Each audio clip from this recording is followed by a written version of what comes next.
Hello दोस्तों, स्वागत है आपका हमारे चैनल नॉलेज गलियारा में। दोस्तों, बदलते वैश्विक परिदृश्य में दुनिया भर के लीडर्स का जमावड़ा भारत में हो रहा है।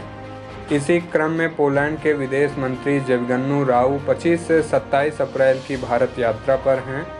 वहीं पर यूरोपियन यूनियन की अध्यक्ष उर्सुला वान डेर लेयन भी भारत यात्रा पर आई हुई हैं। ऐसे में हम दोनों नेताओं की भारत यात्रा पर निकल कर आ रही बातों की बारी बारी से चर्चा करेंगे। तो दोस्तों, अगर अभी तक आपने हमारा चैनल लाइक और सब्सक्राइब नहीं किया है तो कृपया इसे कर लीजिए। हम ऐसे ही महत्वपूर्ण मुद्दों से जुड़ी हुई अपडेट्स आपके लिए लाते रहते हैं।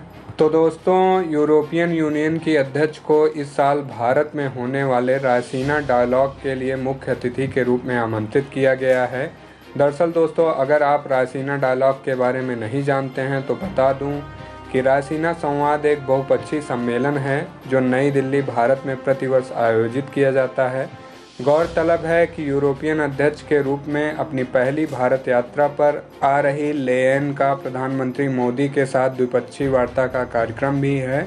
उन्होंने अपने बयान में भारत और ईयू के बीच जीवंत रणनीतिक साझेदारी की बात कही है। वहीं पर रायसीना डायलॉग में भाग लेने के लिए पोलैंड के विदेश मंत्री भी भारत यात्रा पर आए हुए हैं। उनका भी भारतीय प्रधानमंत्री और विदेश मंत्री के साथ द्विपक्षीय कार्यक्रम हुआ है। इस दौरान वह रूस, यूक्रेन समेत कई अन्य मसलों पर भी चर्चा करेंगे। दरअसल पोलैंड किसी तरह से रूस यूक्रेन युद्ध में भारत का सपोर्ट चाहता है।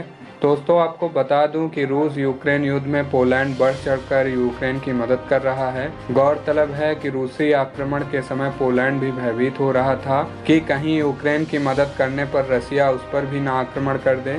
पोलैंड एक छोटा सा यूरोपियन देश है, फिर भी युद्ध में यूक्रेन ने जिस तरह रूसी आक्रामकता का सामना किया है, उस वर्तमान स्थिति को देखकर पोलैंड के भी हौसले बुलंदी पर पहुंच गए हैं। भारी मात्रा में हथियारों की सप्लाई कर रहा है।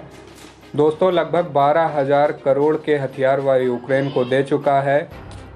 वहीं पर यूक्रेन के युद्ध में अपने माता पिता को खो चुके अनाथ बच्चों को अपने यहाँ लोगों के सामने उन्हें प्रेजेंट कर रहा है। दरअसल दोस्तों, पोलैंड इंडोनेशिया में होने वाले G20 सम्मेलन से रूस को बाहर निकलवाना चाहता है। वह चाहता है कि G20 समिट में भारत रूस को निकलवाने में और रूस के इन्वेजन को रोकने में पोलैंड की मदद करे। तो दोस्तों, अब आप ये सोच रहे होंगे कि क्या पोलैंड ऐसा सिर्फ भारत से ही कह रहा है? तो ऐसा नहीं है। पोलैंड यूक्रेन युद्ध पर अब तक तटस्थ रुख अपनाए भारत, चीन, सऊदी अरब को यूक्रेन के सपोर्ट में लाने की मुहिम छेड़ रखी हुई है। वह खुलकर G20 समिट में रसिया के खिलाफ वोट करने की वकालत कर रहा है।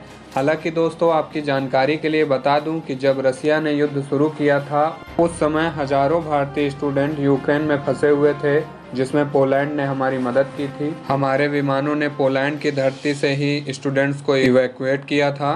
ऐसे में G20 समिट की बात करें तो इस समय G20 में शामिल देश दो गुटों में बंट गए हैं। एक गुट रसिया को G20 से बाहर निकालना चाहता है, तो वहीं दूसरा गुट, जिसमें सऊदी अरब, तुर्की, भारत, चीन आदि हैं, वो रूस को G20 में प्रॉपरली बने रहने देखना चाहते हैं। ऐसे में दोस्तों, हमें नहीं लगता है कि भारत पोलैंड के कहने पर अपने न्यूट्रल स्टैंड से झुकेगा। तो दोस्तों, आपकी इस मुद्दे पर क्या राय है, कमेंट करके जरूर बताइएगा। आज के लिए बस इतना ही। जय हिंद।